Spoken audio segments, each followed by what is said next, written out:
Halo semuanya, perkenalkan nama saya Arley DG Simarmata. NIM saya 234005888. Pada hari ini saya ingin menjelaskan terkait soal gadai, yang dimana ketika kita pengen tahu lebih dalam apa itu gadai, kita akan membahas yang namanya pengertian gadai. Kita harus tahu apa itu gadai. Nah, jadi gadai ini adalah perjanjian antara pemberi pinjaman dan penerima pinjaman. Nah, yang dimana pihak yang berutang menyerahkan suatu barang bergerak sebagai jaminan kepada pihak yang memberi pinjaman. Nah, jadi tujuannya ini adalah agar pihak pemberi pinjaman itu memiliki jaminan suatu saat peminjam tidak mampu melunasi utangnya gitu. Jadi ketika klien kita tidak bisa membayar utangnya, nah kita itu punya jaminan yang diberikan sebelum dia meminjam suatu hal itu gitu. Jadi dalam bahasa hukumnya itu pengertian gadai itu diatur dalam pasal 1150 Kitab Undang-Undang Hukum Perdata, yang dimana pasal itu menyebutkan bahwa gadai adalah suatu hak yang diperoleh oleh seorang berpiutang atas suatu barang bergerak yang diserahkan kepadanya oleh orang yang berutang untuk menjamin kepelunasan utangnya. Nah, jadi secara sederhana itu gadai bukanlah penjualan barang, melainkan penyerahan barang sementara sebagai penjaminan utang gitu. Jadi kalau utang sudah dibayar, barang itu harus dikembalikan. Nah, tapi kalau tidak dibayar, barang tersebut tidak bisa dijual oleh penerima gadai untuk melunasi utang tersebut. Nah, intinya itu si penggadai itu dan si berutang itu dia itu memberikan jaminan agar ketika si penggadai itu menerima ataupun memberikan pinjaman ke kliennya, dia itu ada jaminan untuk ketika si kliennya itu tidak bisa membayarnya. Nah, kemudian yang kedua ada barang yang bisa digadaikan, yang dimana barang yang bisa digadaikan adalah barang yang bergerak, baik berwujud maupun tidak berwujud. Nah, contoh sederhananya itu barang bergerak berwujud itu seperti emas, motor, perhiasan, atau barang elektronik lainnya lah seperti handphone, laptop, dan lain sebagainya. Sedangkan barang bergerak atau tidak berwujud, misalnya saham atau surat yang berharga, contoh surat tanah, surat buku hitam segala macam, nah itu bisa dijadikan sebagai bentuk jaminan. Kemudian sementara itu tanah atau bangunan tidak bisa digadaikan, yang dimana karena termasuk barang yang tidak bergerak. Untuk barang tidak bergerak itu jaminannya itu disebut hak tanggungan atau hipotek, atau bukan disebut gadai. Nah, yang selanjutnya itu ada unsur-unsur gadai. Nah, jadi ada beberapa unsur penting dalam perjanjian gadai. Yang pertama itu adanya utang piutang antara dua pihak. Yang kedua adanya barang bergerak yang dijadikan jaminan. Yang ketiga, barang tersebut diserahkan kepada penerima gadai. Yang keempat, gadai mempunyai hak untuk menahan barang sampai utang dilunasi. Yang kelima, jika utang tidak dilunasi, penerima gadai boleh menjual barang tersebut untuk melunasi utang piutang. Nah, yang keempat itu ada hak dan kewajiban para pihak, yang dimana dalam perjanjian gadai ada dua pihak yang terlibat. Yang pertama, pemberi gadai, yaitu orang yang berutang. Kewajibannya itu adalah melunasi utangnya sesuai waktu yang disepakati. Nah, ia juga berhak mendapatkan kembali barang jaminannya setelah utangnya lunas. Nah, kemudian penerima gadai, yang dimana orang yang memberikan pinjaman, ia itu berhak menahan barang sampai utang dilunasi. Jadi namun ia tidak boleh menggunakan atau menjual barang itu seenaknya, kecuali jika pinjaman itu benar-benar tidak dilunasi utangnya setelah jatuh tempo. Yang selanjutnya itu yang akan saya bahas adalah contoh kasus gadai dalam kehidupan sehari-hari. Nah, contoh sederhananya itu misalnya itu si Rina itu membutuhkan uang 2 juta untuk keperluan mendesak. Nah, ia itu lalu pergi ke penggadaian dan menyerahkan cincin emasnya sebagai jaminan. Nah, ketika si Rina ini memberikan emasnya, nah itu akan menjadi objek jaminannya gitu loh di penggadaiannya. Nah, jadi penggadaian itu kemudian memberikan uang 2 juta dengan perjanjian bahwa dalam 3 bulan Rina harus melunasi pinjaman beserta bunganya. Nah, jika dalam waktu 3 bulan melunasi pinjamannya, cincin itu dikembalikan adanya si Rina. Tapi jika tidak bisa melunasinya, maka penggadaian itu hak menjual cincin tersebut untuk menutupi utang piutangnya gitu. Jadi ini adalah contoh nyata sistem gadai yang banyak digunakan masyarakat Indonesia. Nah, selanjutnya itu ada ciri-ciri gadai. yang dimana beberapa ciri khas dari penjaminan gadai antara lain, yang pertama itu barang yang digadaikan itu harus diserahkan secara fisik kepada penerima gadai. Yang kedua, barang jaminan tetap milik pemberi gadai, hanya saja haknya itu, penguasanya itu berpindah sementara. Nah, yang ketiga itu barang jaminan tidak boleh digunakan atau dimanfaatkan oleh penerima gadai tanpa izin. Nah, yang keempat, jika utang tidak dibayarkan, penerima gadai itu berhak menjual barang tersebut secara sah untuk melunasi utang piutangnya. Nah, yang selanjutnya itu yang akan saya bahas adalah manfaat gadai. Nah, yang dimana gadai ini memiliki beberapa manfaat baik bagi pemberi maupun penerima gadai. Nah, yang pertama itu bagi penerima gadai, ia ini menjadi cara cepat untuk mendapatkan uang tanpa harus menjual barang berharga. Yang kedua, barang penerima gadai. Nah, jadi sistem ini memberikan jaminan keamanan bahwa uang yang dipinjamkan akan kembali karena ada barang yang bisa dijadikan pelunasan. Nah, jadi ketika si penerima gadai ini memberikan pinjaman, dia itu nggak takut lagi kalau pinjamannya itu tidak kembalikan karena ada jaminannya. Bisa aja jaminan berupa emas, berupa alat elektronik dan lain sebagainya gitu.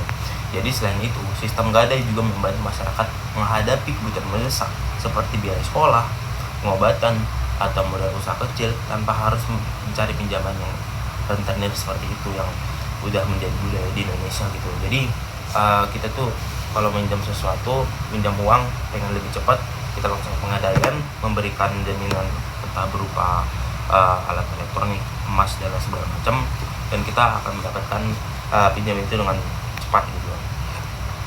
Maka dari itu pengadaian ini sangat-sangat penting bagi orang yang memiliki kebutuhan mendesak gitu. Selanjutnya saya akan membahas terkait soal lembaga gadai di Indonesia, yang dimana di Indonesia ini lembaga yang paling dikenal dalam urusan gadai adalah Perusahaan Umum Pegadaian. Nah, yang dimana pengadaian ini memiliki peran penting dalam menyediakan layanan gadai yang aman, legal, dan diawasi oleh pemerintah gitu. Jadi yang dimana memang ketika pengadaian ini udah diawasi pemerintah, legal segala macam, maka akan dipercayai dan ditrust oleh masyarakat di Indonesia gitu.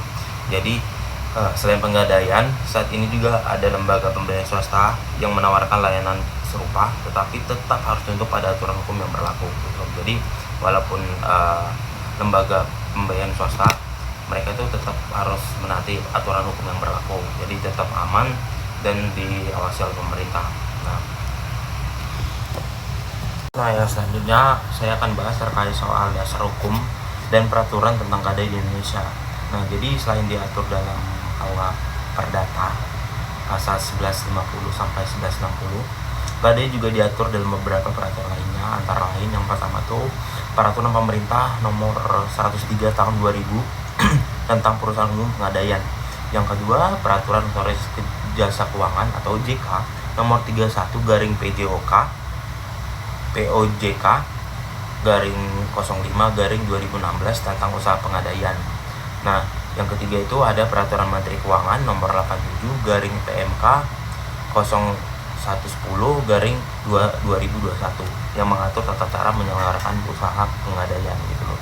Jadi aturan-aturan ini menjelaskan bahwa kegiatan gadai itu harus dilakukan secara resmi, transparan, dan diawasi oleh pemerintah agar tidak terjadi praktik pinjaman yang merugikan masyarakat seperti rentenir gitu. Jadi kalau semisal rentenir itu kan dia itu memberi pinjaman tanpa jaminan. Nah, jadi kalau semisal pengadaian ini mereka itu nggak takut karena udah ada jaminan apabila si penerima uang itu atau penerima pinjaman itu tidak membayarkan, ada jaminannya, jadi tidak merugikan si pihak memberi pinjamannya gitu. Jadi yang akan saya bahas selanjutnya itu adalah jenis pengadaian, jenis gadai yang dimana dalam gadai ini bisa dibedakan menjadi beberapa jenis. Yang pertama itu ada gadai konvensional, yang dimana gadai konvensional ini merupakan sistem gadai yang umumnya dilakukan di lembaga seperti pengadaian, di mana peminjaman, penyerahan barang, dan penerima uang tunai gitu. Jadi peminjam itu harus membayar bunga serta biaya administrasi. Yang kedua ada gadai syariah, disebut juga RAH, yang dimana yaitu sistem pengadaian itu menggunakan sistem syariah Islam, Nah, jadi dalam gadai syariah ini tidak ada yang namanya bunga atau riba.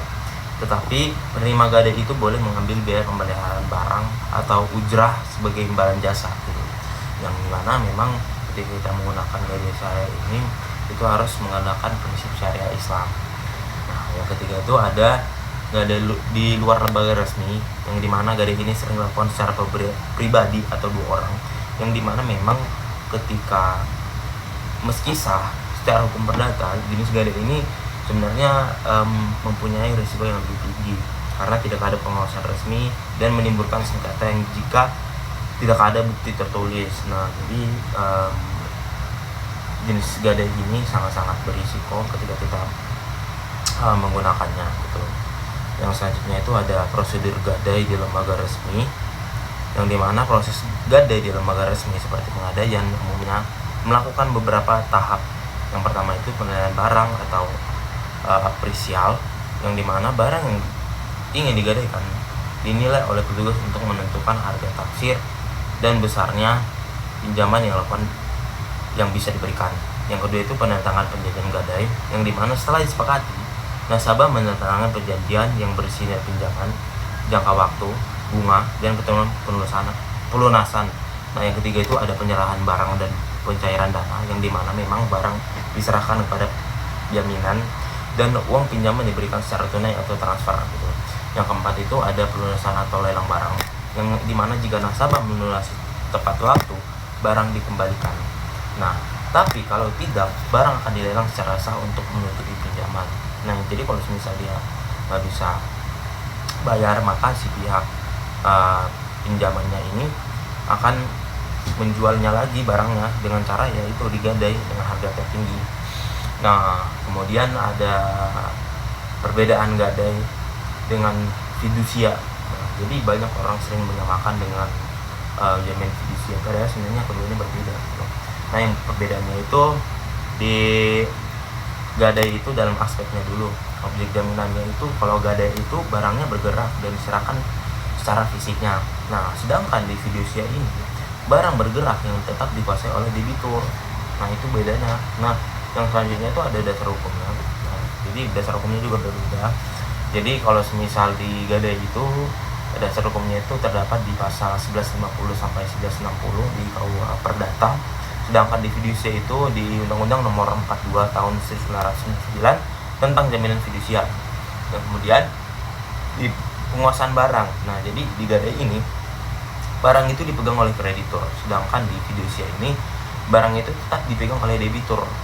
Nah, contohnya itu kalau perbedaannya itu di gadai itu, contoh di gadai itu gadai emas di pengadaian, sedangkan di fidusia itu kredit motor dengan BPKB ditahan oleh leasing. Nah, itu jadi bedanya.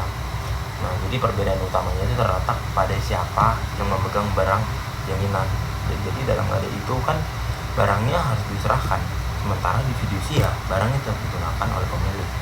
Nah, yang selanjutnya itu ada kedudukan gadai dalam hukum jaminan, yang dimana dalam hukum perdata gadai itu termasuk ke dalam kebendaan jaminan.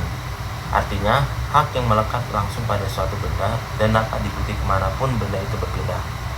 Nah, jadi kedudukan ini gadai ini lebih kuat dibandingkan hak pribadi karena kreditur itu memiliki preven, yaitu hak yang untuk didahulukan dalam pelunasan utang dari hasil penjualan barang gadai.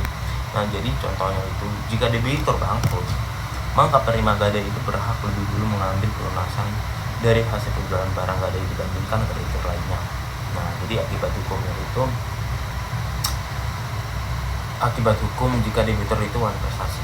Nah, jadi jika debitur itu tidak melunasi utangnya sesuai waktu yang disepakati, maka penerima gadai itu berhak yang pertama itu menjual barang gadai melalui lelang umum sesuai pasal 1195 KUH Perdata. Yang kedua, mengambil hasil penjualan untuk melunasi utang pokok dan bunga. Yang ketiga, mengembalikan sisa penjualan kepada debitur jika tidak ada kelebihan nilai. Nah, jadi namun penerima gadai tidak boleh langsung memiliki barang gadai seperti gantungan.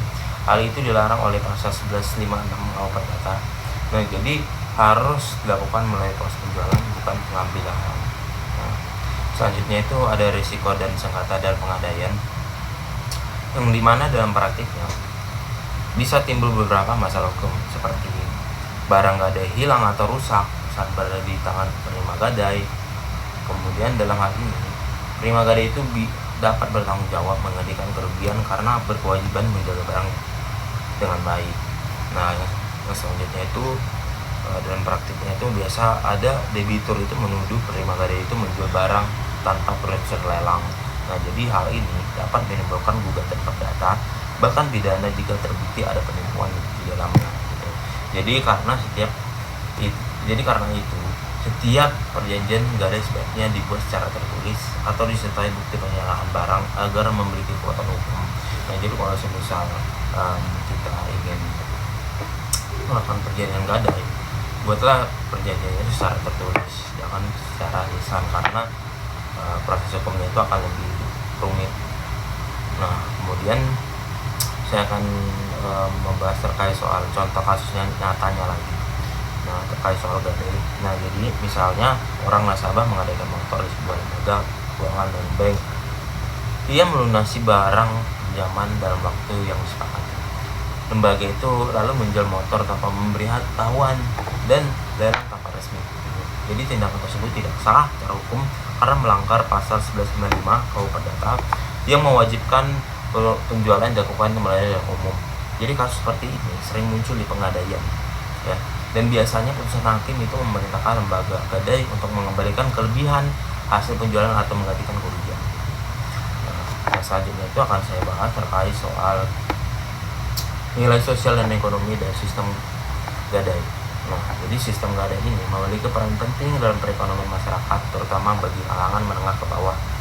Jadi gadai itu membantu masyarakat untuk mendapatkan dana cepat tanpa proses yang panjang, kemudian menghindari praktik rentenir, kemudian tetap menjaga kepemilikan barang berharganya gitu. Jadi kalau misalnya meminjam barang itu nggak harus dijual gitu. Jadi dia bisa pinjam tapi sebagai jaminannya ya barang berharga seperti emas.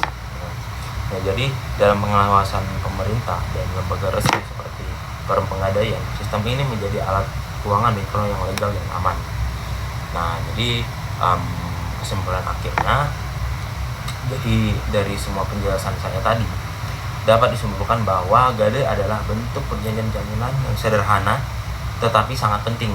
Ia memberikan perlindungan hukum bagi pemberi dan penerima pinjaman, memperkuat kepercayaan dalam transaksi uang, serta berperan dalam meningkatkan kesejahteraan masyarakat.